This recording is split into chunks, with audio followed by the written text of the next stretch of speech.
those of you who follow these videos, you know that I love the bizarre Gemaras, and the Gemara on Daf 43 of Eruvin certainly does not disappoint. So it's trying to prove exactly how it is that we know that we can't go, that the restrictions for carrying on Shabbat don't extend over 10 handbreadths off the ground.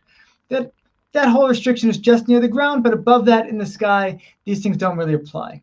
So they brought a proof that a certain teaching was given in one of the great Babylonian academies in Surah on Shabbat morning.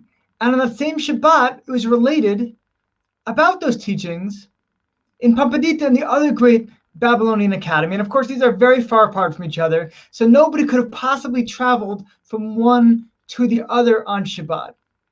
So how did the teachings get there? Well, it says, well, it must have been Elijah the prophet, who brought them. And Elijah, he was a pretty religious guy. Well, Elijah, he could, even though he could walk at miraculous speeds, he follows Shabbat, right? So he couldn't have gone that distance, except the fact because he flies, he must have been over the 10 handbreadths, and therefore we know that since he was flying, it wasn't a problem that he went from that huge distance, because the Shabbos restrictions only are below 10 handbreadths.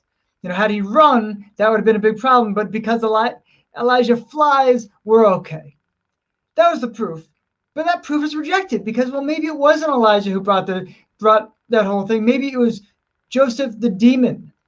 Maybe he was the one who brought it. I don't know exactly who this is, but he's clearly not somebody that's totally appreciated. Though why he's transferring Torah teachings from one academy to the other, if he's a demon, I don't know.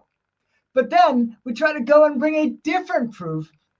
This time, the proof is based on the fact that there's a guy who says, okay, I want to be a Nazirite on the day that the Messiah comes. If somebody makes that claim, we say he's allowed to drink on Shabbat because the Messiah is not going to come on Shabbat.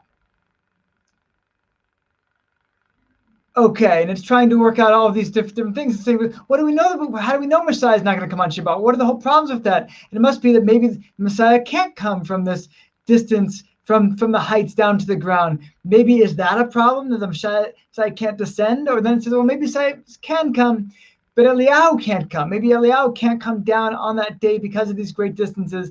And again, tries to go through all of these weird proofs to show that we can't, all these prohibitions don't apply above this whole area of 10 tefachim above the ground.